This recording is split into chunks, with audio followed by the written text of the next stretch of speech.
Hello, and thank you for lending your ears to Ratehub.ca's Real Money Talk podcast. In this show, we give you the real talk on all things money.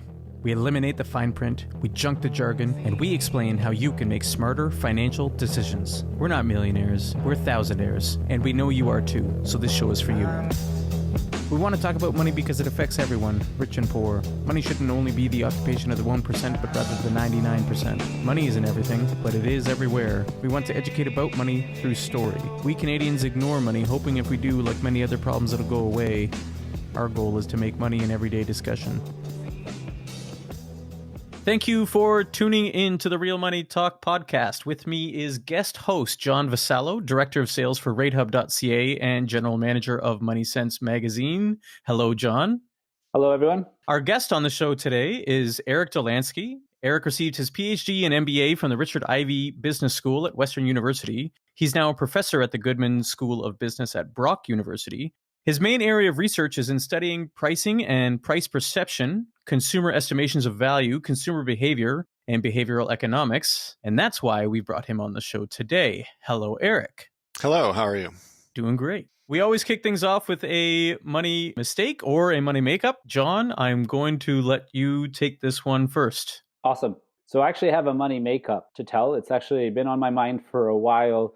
Ever since I started working at Ratehub.ca, of course, which compares, checking fees and all that stuff, I realized I was paying way too much money for my banking fees. But for the longest time, I did nothing about it. But come last week, I finally pulled the proverbial trigger. And I am now revisiting my banking products and going to be saving significantly in fees over the last little while by getting rid of my VIP package from my current institution. I'm always curious, how long did it take you? Did you have a whole template to switch over all of your expenses? Yeah, so that's the challenge number one is the headaches around, automatic payments that you have to transfer over and, some checks that you may have already written. In my case, the delay was more so around my wife and I getting married, getting a mortgage, and consolidating some of our finances. So it was just kind of a complete overhaul of everything. And our mortgage got delayed quite a lot, which prevented us from doing some of the other stuff that we wanted to do. But yeah, it's been on my mind for a while. And in reality, I guess it's true for a lot of Canadians. It was just excuses until the excuses had to stop. And here I am now, but it feels great to finally get it done. That's for sure. Yeah, congratulations. I still haven't done it, and it's still on my to-do list.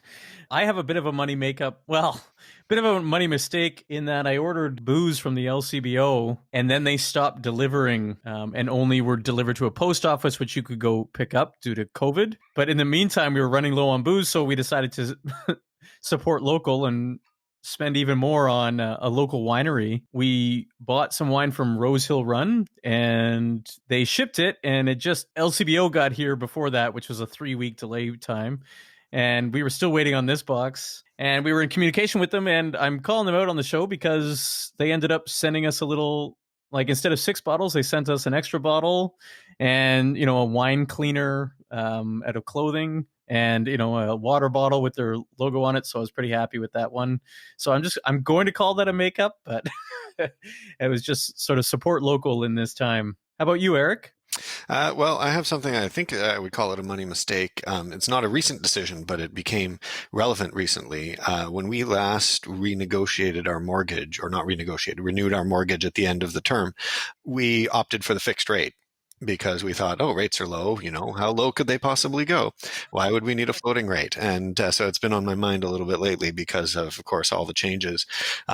So that, I guess, turned out to be a mistake. Of course, there was no way of knowing, but I'm sure we would be saving quite a bit of money right now.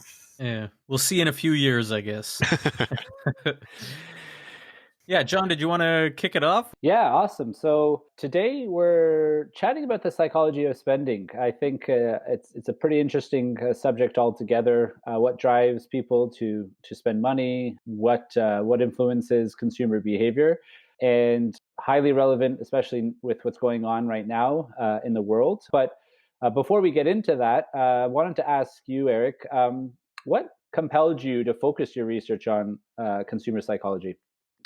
Well, when I was I would like to say young, but not that young PhD student, one of the first things you have to do is sort of decide, okay, so I knew I wanted to research marketing, but what within marketing? I mean, that could range from everything from Salesforce compensation to the type of work I do, to looking into advertising or looking into supply chain, any of those topics. And as I thought more and more about it, what really interested me, as I read some of the literature, some of the academic studies that had been done, was pricing and how people respond to prices.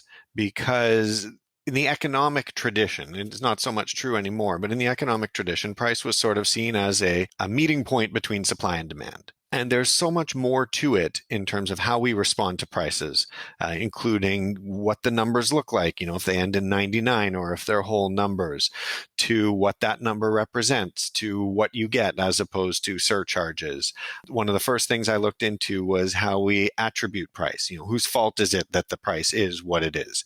And what I ultimately settled on for some of my earliest work was price fairness. How do we judge whether or not a price is fair? And that really interested me. There was a lot of opportunity to do good research, but at the same time, there was already a few decades of very interesting work by very prominent behavioral psychologists like Daniel Kahneman and Amos Tversky and Richard Thaler, 2 out of the 3 of whom have won the Nobel Prize for Economics. Very good. I read Daniel Kahneman's Thinking Fast and Slow, and I do remember a bunch of the studies he referenced in that book having to do with consumer psychology and basically making those quick decisions based on something like, oh, it costs this much, it must be good, it must have value to it, just because of the price, versus if you were to kind of take a step back and evaluate it, you may think otherwise. That's one of the things when I teach pricing, one of the things the students come up with first, because they're used to it, is similar to what you just said, which is we can sort of infer the value or the quality from the price.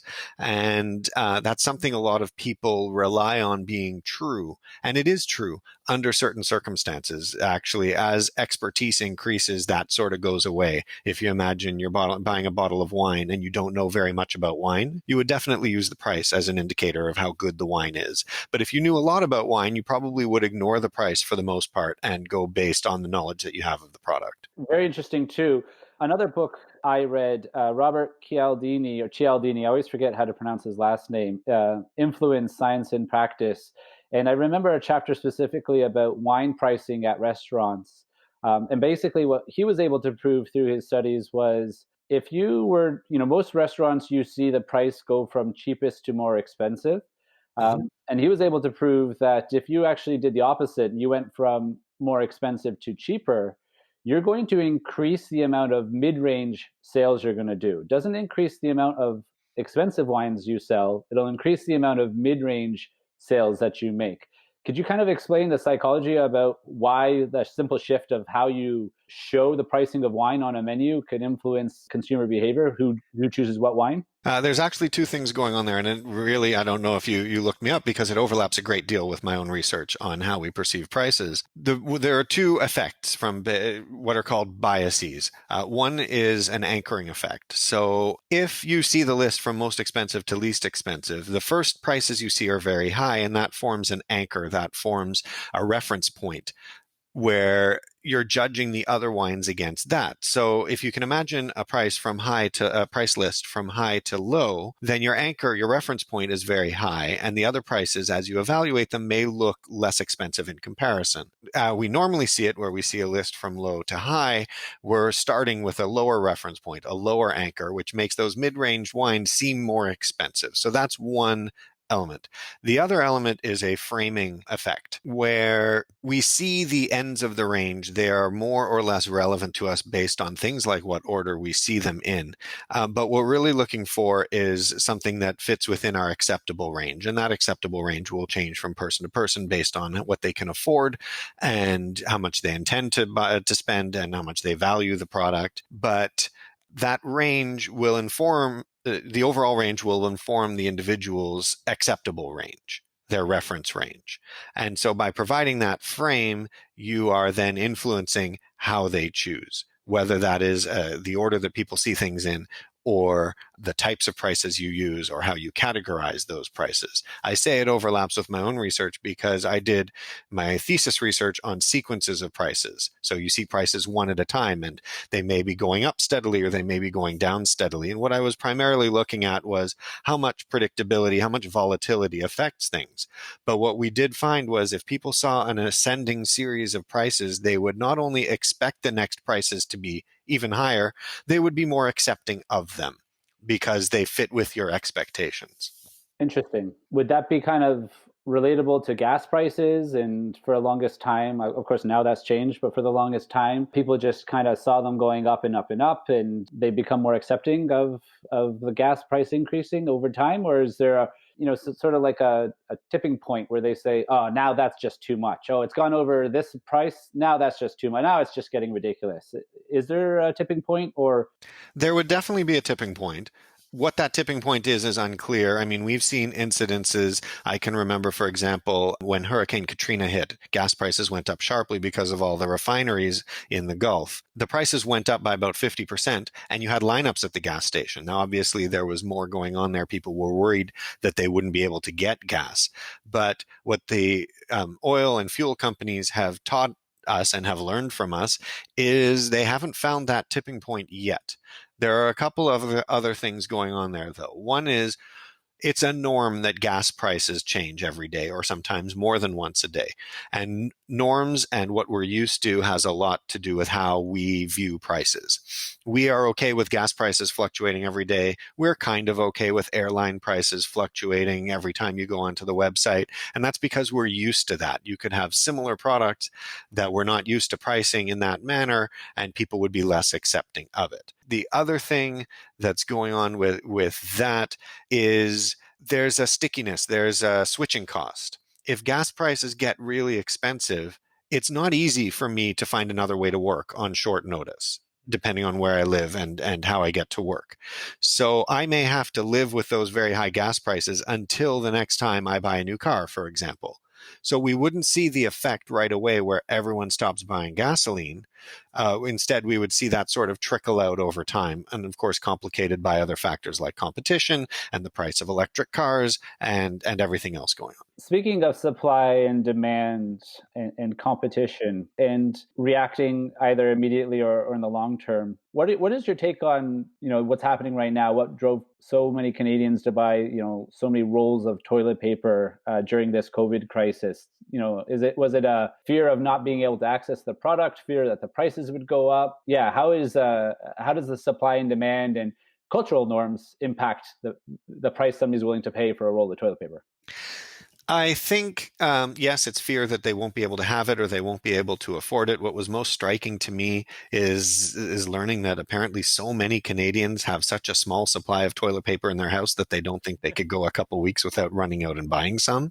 I think that it became sort of a self-fulfilling prophecy because there were so many news reports about toilet paper. More and more people thought, I better go out and get this because it's going to run out. All pricing at its heart should be based on value. Now, that's not the same thing as all prices that are set are based on value, but from a business standpoint, the way that you can maximize your revenue and profit is by basing your prices on the value that that product has to consumers. And in theory, that works fine. In general, there is a value that toilet paper has in people's minds. Where you run into problems, though, is in situations like this, where you get a store, for example, like Pusateri's with their Lysol wipes, which, if you are unaware of what happened a couple weeks ago, Pusateri's was caught selling one can of Lysol wipes for $30. From a theoretical standpoint, that makes perfect sense. Those Lysol wipes are far more valuable during this situation than they were before it. On the other hand, that's a very short-term way of looking at things. That's a way of saying, I'm going to make a big profit today and tomorrow's profit be damned. Because even if Pusateri's hadn't gotten called out by the media and had pictures of their price all over social media, they still ran a risk of alienating their loyal customers and engendering ill will towards the company. So supply and demand and the value that the product has for the customer only goes so far because you do have to have longer term considerations as a company. Do you think after COVID, there will be some companies that are burned by their actions, like the Pusateri example? We'd like to think so as a society. We'd like to think that bad actors get punished. The reference point, the example that I've used for years in my course is the hotels in Toronto on 9/11/2001 that jacked up their prices and were called out by the Prime Minister and the leader of the opposition at the time here in Canada. And yes, they got a lot of bad press. Yes, they were sort of forced in the short term to lower their prices and not charge what people would have been willing to pay. Do we remember specifically which hotels those are today? And furthermore, even if we did remember that the Sheraton was one of them, if you're shopping for a hotel near the airport and the Sheraton's the cheapest and most convenient, are you going to say it may be the cheapest, it may be the most convenient, but I am not going to stay there because of what they did 19 years ago? I suppose there are some people who might say that. I think most people would probably not say that. With the Pusateri's example, I'm not going to try and predict the future and say this is what's going to happen to them or this is what's not. I think there will be some consumers who will say, I don't want to shop there. But you know what? For a lot of people, if you go over to someone's house and you have some fantastic food item and you ask them where they got it, they say Pusateri's, you may go buy it because you like it. And justify that to yourself and say, well, they just did this one bad thing, and why should I be punished because of something bad that they did? Yeah, there's also proximity challenges too, right? I remember having a bad experience at a lunch spot in one of my previous jobs and thinking to myself, well, I'm not ever going back there again. But then I was like, oh, wait a minute, there's not too many other options around here. So same thing, if Pusateri's is your only option to grab lunch or grab your groceries, you might have to forgive them and move on. Other people may have a little bit more of a lasting impact. And it all gets back to what people value. If people value the food most of all, or the specific product they're looking for, then things like this won't matter as much. If they value how they feel about what they buy, then it absolutely will matter.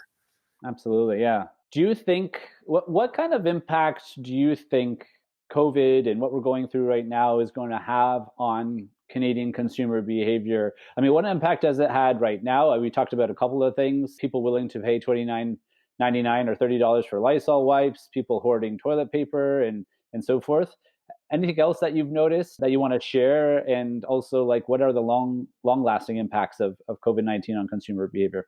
What I've noticed more than anything else, and I don't know if you would classify this as consumer behavior specifically or just behavior, is how willing pretty much everyone is to say, yes, we need to do this. This is for the benefit of not just me, but everyone. And I'm willing to stay home. I've spoken to family and friends, many of whom have said, yes, that's true now, but who knows if this goes on for another month or two, whether people will still be willing to do that.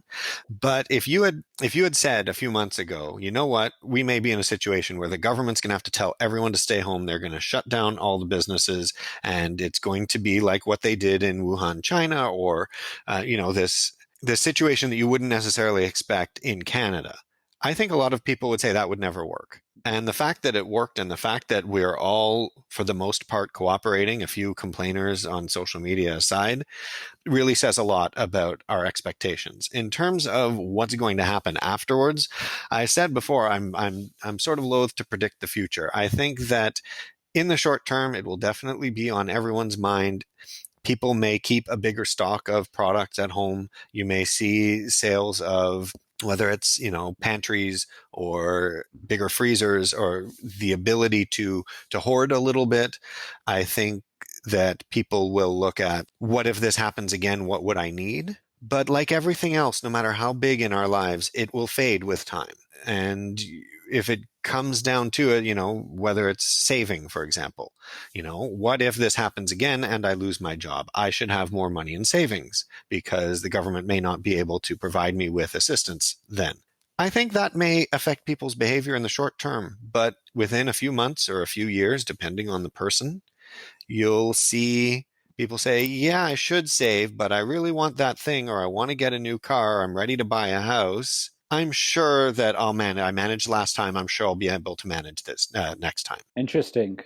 Something that we talk about, I mean, my household, we're pretty big travelers. Obviously with COVID-19, we actually have a flight booked right now to Europe in September. That's still a go.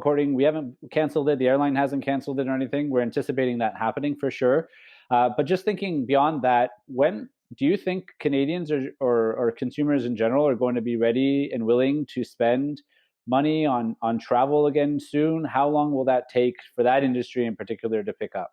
I think it depends a great deal on the messaging we get from the government. If the government's messaging is everything's back open, we're going to return to normal within a few weeks, everything's going to be fine, because whether it's because we have a vaccine or we have a treatment or the caseload gets low enough, I think people want to return to normal. My family and I, we had a vacation planned. We hadn't booked anything yet for this summer. We're fairly certain that's not going to happen, but the next opportunity we have to make it happen, I think we will once it's safe. There will be a willingness to return to normal. If the messaging, however, is we're going to very slowly open things up, be ready to self-isolate again, be ready to shelter in place again, then I think that people will hesitate before booking anything. I have a conference that for an organization I happen to be president of right now that's still on for October.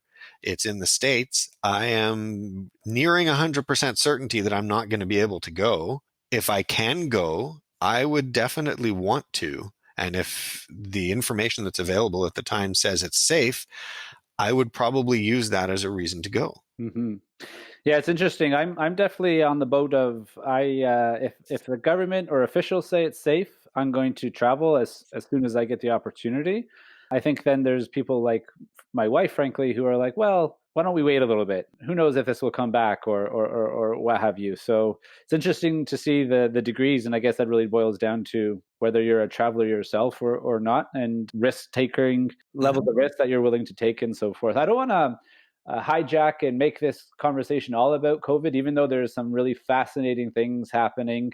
I do want to dig into one more aspect of consumer behavior that's going to change. For example, and I'll just use, again, a personal example. Wife and I used to go to the grocery store nearest our house. We're lucky we have a couple of options here. Now we are almost exclusively online shopping for our groceries. Do you see Canadians changing those kind of behaviors? Do you think after this is over, Canadians will still elect for the convenience to buy stuff off Amazon, buy stuff online versus going to stores, going to malls? Or do you see those retail stores being able to recover? There's a lot to unpack in your question. I'll start with the behavioral side, and then we'll worry about whether or not the stores will be able to reopen, because I think there's more going on there. Online shopping by this point in time is fairly ubiquitous. Everyone is pretty much used to it. Most people have done it. Most people have not done it for things like groceries. I think what you'll find is people who were open to the idea beforehand, people who said, you know what, I'd like to try that, or I don't enjoy going to the grocery store, I should give it a shot. I think they will be willing to continue, as long as it's not too expensive, as long as the convenience level is still there. For people like me, I enjoy going to the grocery store. I think about food a lot. I wouldn't necessarily say I'm a foodie, but I definitely focus on food as an important part of my life. I will not stop going to the grocery. I actually have still been going to the grocery once a week and taking all the precautions, because I have no willingness to buy my groceries online. If I had to, I would, obviously, but I don't have to, so I'm not going to. I think you're going to see a lot of difference between the different types of people. The other element you asked about is the retail stores recovering. I think that has much more to do with whether or not they can remain viable during this shutdown, as to whether or not they're going to reopen, than if there's a demand for their services when it's done. I think those that survive it, those that can continue paying their rent, those that can continue, can hold on to their employees, or at least get their employees to wait until this is over, I think it's possible they may have an advantage if there's a shakeout and a lot of retailers go under, because they'll be left and there'll be enough customers that want to get out of the house and want to go to the stores. But like anything else, they still have to make sure they're offering products that have value to consumers at fair prices, and make sure their consumers are aware and interested in what they're doing. Awesome. Yeah. Fast forward to us being back at malls are open. stores are open, restaurants are open. Canadians are back out spending. So like Maybe 2023 or so? 2023, yeah. Maybe we can imagine for a moment a world that where COVID-19 didn't happen. Unfortunately, debts per consumer in Canada have been growing steadily. Consumer debt, credit card debt, line of credit, and so forth has been growing steadily. Do you think Canadians have a debt problem? And if so, I mean, sorry, that's a bad question. They do have a debt. Most of them do have a debt problem, but why do you think it is that Canadians have such a debt problem? I think there's a number of factors. This isn't really my area of expertise in terms of debt, so I probably know less about this than you do in terms of why Canadians have debt. From a consumer standpoint, debt is easy. Debt is easy to incur. We see what we want. We see other people have what we want, and we think, why can't I have that too? We look at our neighbor and we see our neighbor drives a nicer car than we do, or seemingly is doing home renovations, and we think, well, I live in the same neighborhood. I know what sort of job they have and can probably estimate their salary. I should be able to afford that too. There's the whole sense of I'm not a grown-up until I own a house, for example. People underestimate the cost of things, not just the sticker price, but what something will end up costing, all told. And so because we've got these two factors, one is we have this great desire to keep up with our neighbors or our friends or our peers, and we see all this stuff that we could be buying, and at the same time, it's pretty easy to buy it. We get this effect where people take on debt. They see it as manageable. They spend money that they haven't earned yet. All of these things are shown in spending literature and spending academic literature that, for example, people are much more willing to spend on a credit card than they are willing to spend if they have cash, because we can see the cash deplete, whereas we don't necessarily see the debt accumulate. Visa doesn't mind. No. Very good. I wanted to go back. I know your area of expertise. I did look you up, by the way. Was on pricing and pricing perception. One of the articles that you wrote, I found particularly interesting, mainly because both actually Tyler and I live near the Up Express. I do remember when it first came out, thinking to myself, I don't know where they think they're going to get $27.50 for a one-way ride. It seems like you shared that sentiment, and we can use that as an anchor for the conversation. But how does price, or dropping the price from $27.50, how does an organization who needs to find that balance between how much Canadians are willing to pay and what I need to make a profit, how does an organization go about kind of reaching that balance? Sure. We can use the Up Express if you like. So that's a business case I wrote to use in the classroom with my students. So I don't want to give away too much in case that some of them listen to this. I don't want them to know what the answer is. But to answer your question of how a company determines what a person would be willing to pay for a price, for a product rather. How much is someone willing to pay? How much value do they hold for this product? First of all, keep in mind, most companies, most of the time, do not set their prices based on how much they think someone is willing to pay.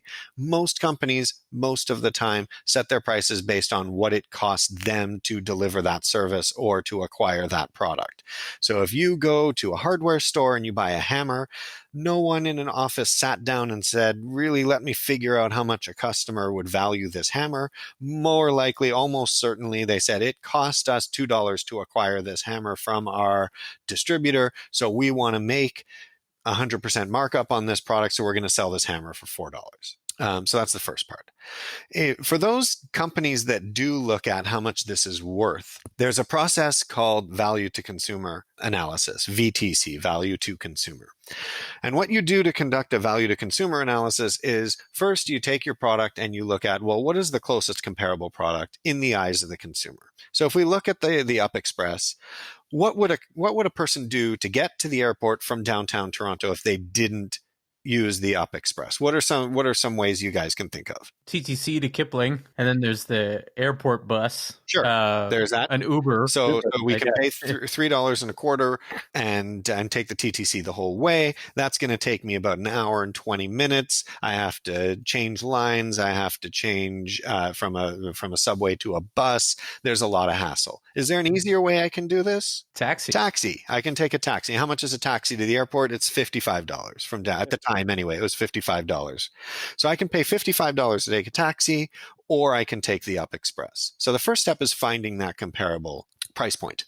The next step is identifying all the ways that taking a taxi is different from taking the Up Express, both ways that the Up Express is better and ways that the Up Express is worse. So because I'm a prof and this is the way I communicate with my students, tell me, what are some ways that the Up Express is different from taking a taxi? I'll give you and again, this is just because of where Tyler and I are located, but I literally walk 3 minutes to the Dundas West stop on the Up Express. So I used to live in the Annex, though, and I used to have this discussion with my wife. As I mentioned, we're travelers. I used to always be like willing to pay that $55 to get home soon versus Up Express, transfer to the TTC. Now it's just no debate. The value for me, because we live right next to the station, is I'm door to door within about 35 minutes. Yep. So the time, definitely. And it's not just the time, it's the reliability of the time. If I get in a taxi, I'm subject to traffic. I can't be certain of when I'm going to get to the airport. If I get in the Up Express, then I know I'm getting there from Union. I'm getting there in 22, 25 minutes, and I can rely on that. Great. But what are some ways a taxi is better? It's like a private ride, a private driver. Yep. You're in your own space. It's got trunk. Yep. The taxi is probably going to help you unload. You get off right at the terminal door. Mm-hmm. Absolutely. Yeah. So what we want to do, and we would obviously, if we were doing this as the Up Express, we would make a much more exhaustive list, but we want to find these differences. That's the second step. The third step is then to value these differences. How much more is it worth to have a private ride versus a train ride? How much more is it worth to know you're going to get there at a certain time than be subject to when there is traffic in Toronto? And so we have to value these. Now, sometimes what we value can be valued objectively. We can look at something like, if I take a taxi, I just get in, I call it, and I just get in right outside my door. If I'm going to the Up Express and I don't happen to live right near Union or Dundas West, I have to take the TTC. So that's a $3.25 charge that I know I have to pay. And when I say we have to value these differences, we're valuing these differences in terms of money. So if it's an objective difference like that, we just say, okay, I'm someone who lives near Davisville. I have to take the subway down to at least Bloor, possibly down to Union. That's going to cost me $3. So it's $3 more expensive for me to take the Up Express, which means the Up Express is worth $3 less. For something subjective, like what is it worth to have your own private taxi ride, that's more difficult to determine. And you need to do a lot of marketing research. You need to do a lot of consumer research to get into that. You need to do different types of analyses like conjoint analysis. If you just ask customers, hey, how much more are you willing to pay for a taxi ride versus the Up Express? That's a really difficult question for most people to answer because they've never thought of it in those terms.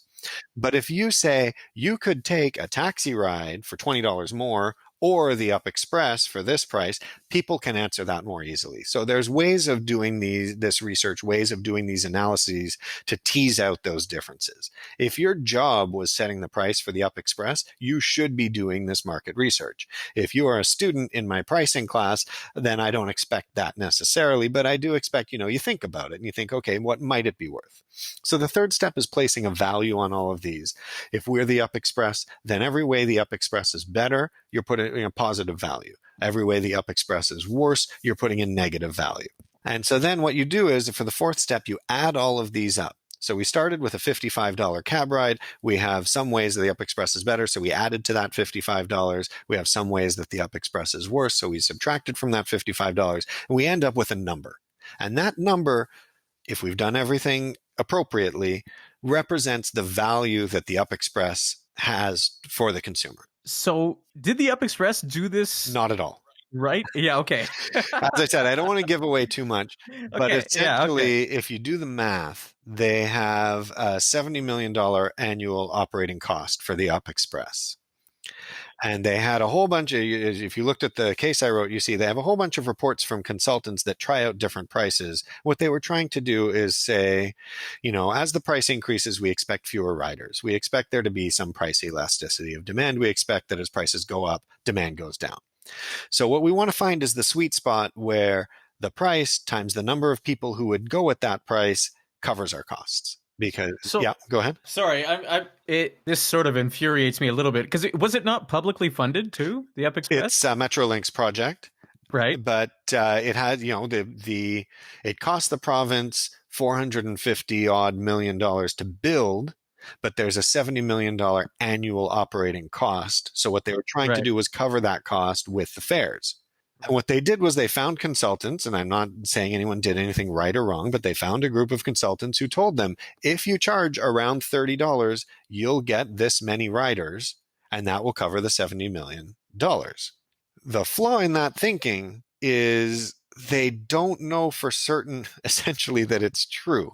They know that more people will ride it at a lower price and fewer people will ride it at a higher price. But those numbers don't necessarily match the reality of what was going to happen. And some of the reasons for that are obvious, right? At a really high price, essentially they set it at half the price of a cab ride. If I'm two people going on vacation, if I'm not a lone business person, now it's the same price for me to take a cab as it is for me to take the Up Express. So why on earth would I? The other thing that then happened is they looked at it and say, well, that sweet spot that I mentioned earlier is a fairly high price. So we better get a target market that wants to pay a high price or is willing to pay a high price. They looked at it and they said, well, executives and business people traveling from downtown Toronto, they'll pay a high price because either they make a lot of money or their company is paying their expenses or what else. And so they ended up with this situation where not only did they then charge a high price, they tried to position the train as a luxury product. Yeah.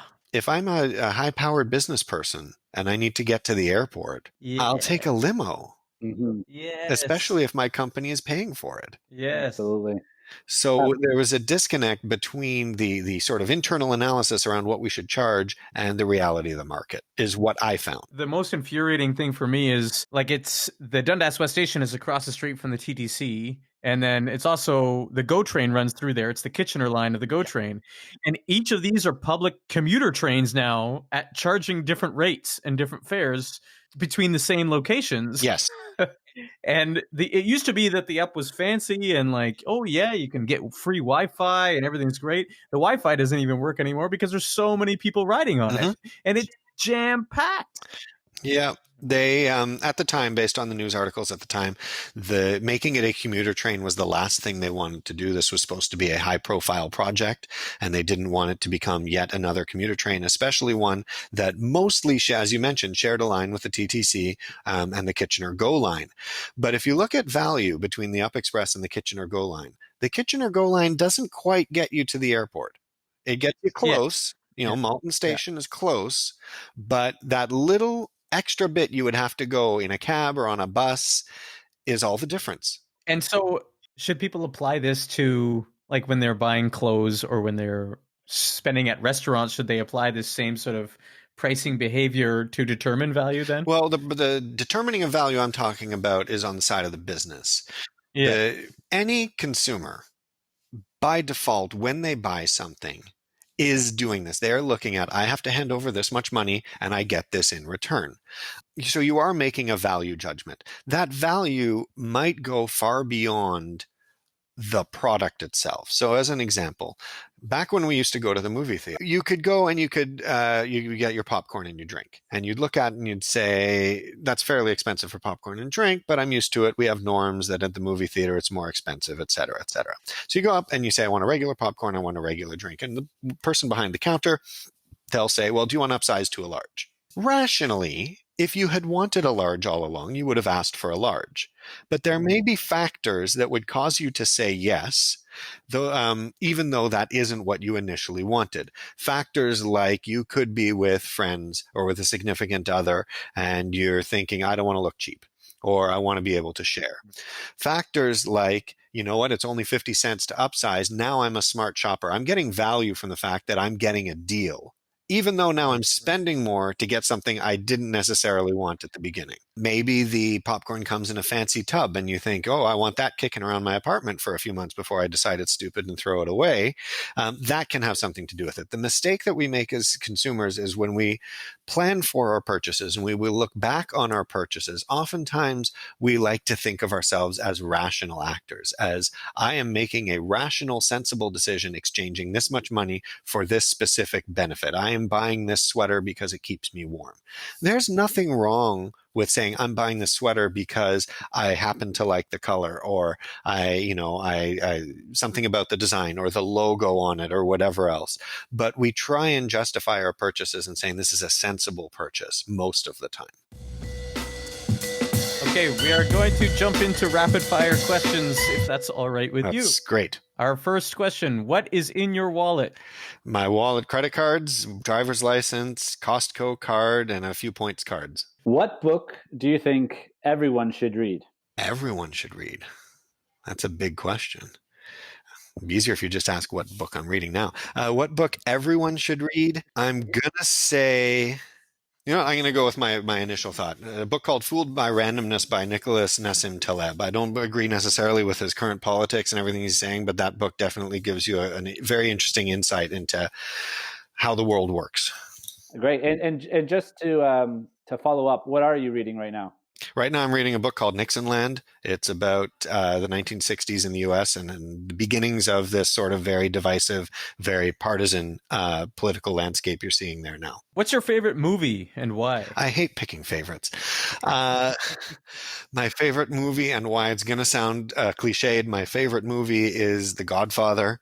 And why it has changed over the years. Right now, it's because it does change over the years. I first saw The Godfather when I was a teenager. I've watched it periodically through my life since then. And every time I see it, I get something different out of it because I've changed and I'm in a different place in my life than I was. Absolutely. I've read the book, and I've seen probably all three movies a number of times in my life for sure. Mm-hmm. Where do you spend most of your money every week? The biggest chunk, I would guess, goes to groceries. To be honest, my wife handles all of our bills and expenses, so she would have a much better sense of where all our money goes.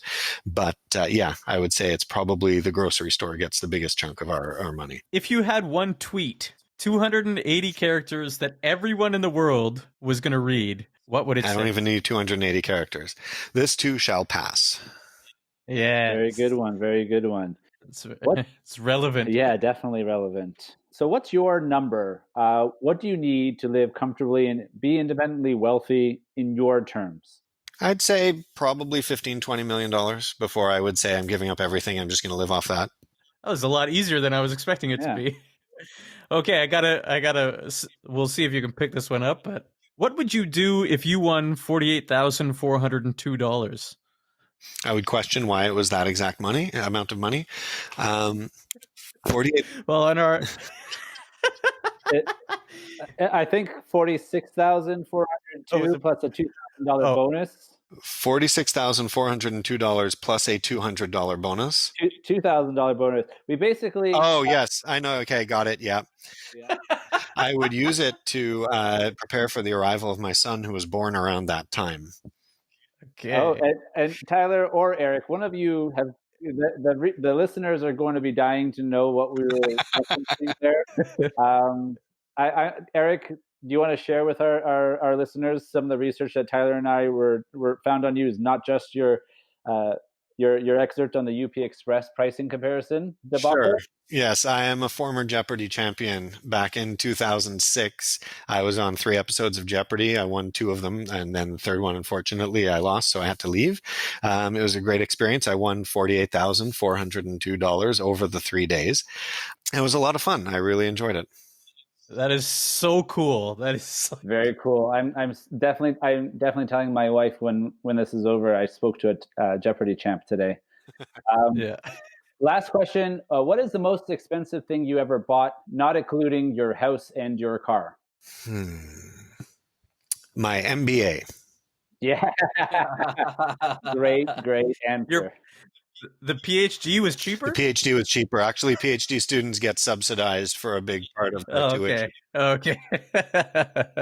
Speaking of the PhD too, I think you're the first podcast guest who turned it around on the host and started firing questions at them. We would expect nothing less from the professor, though.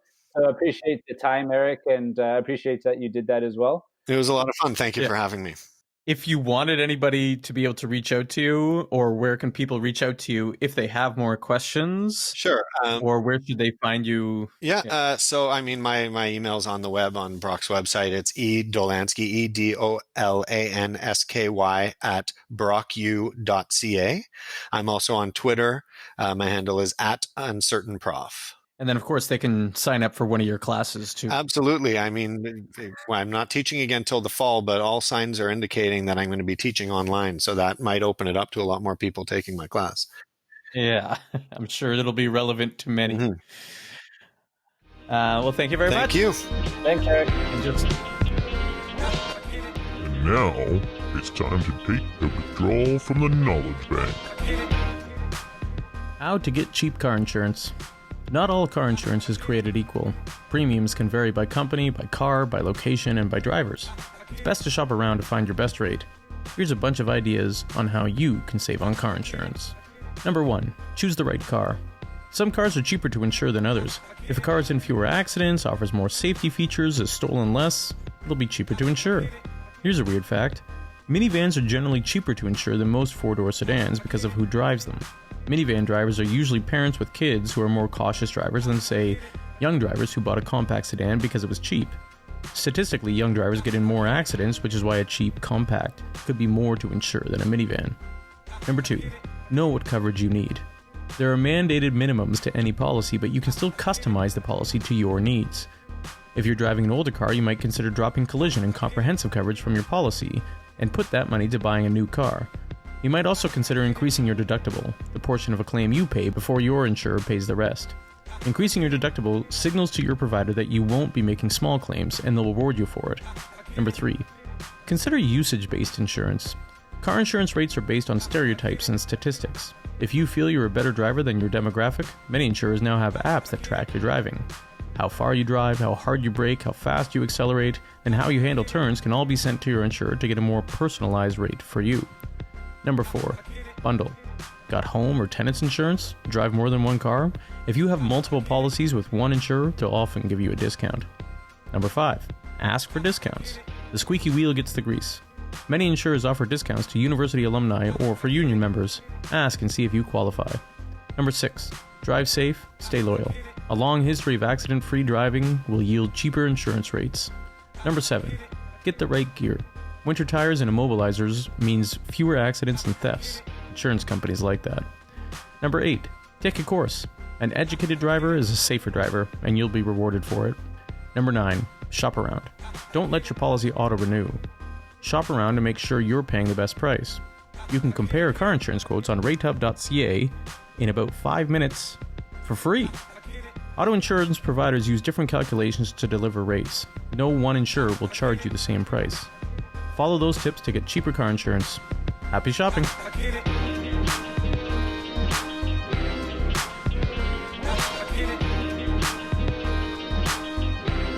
Thank you for listening.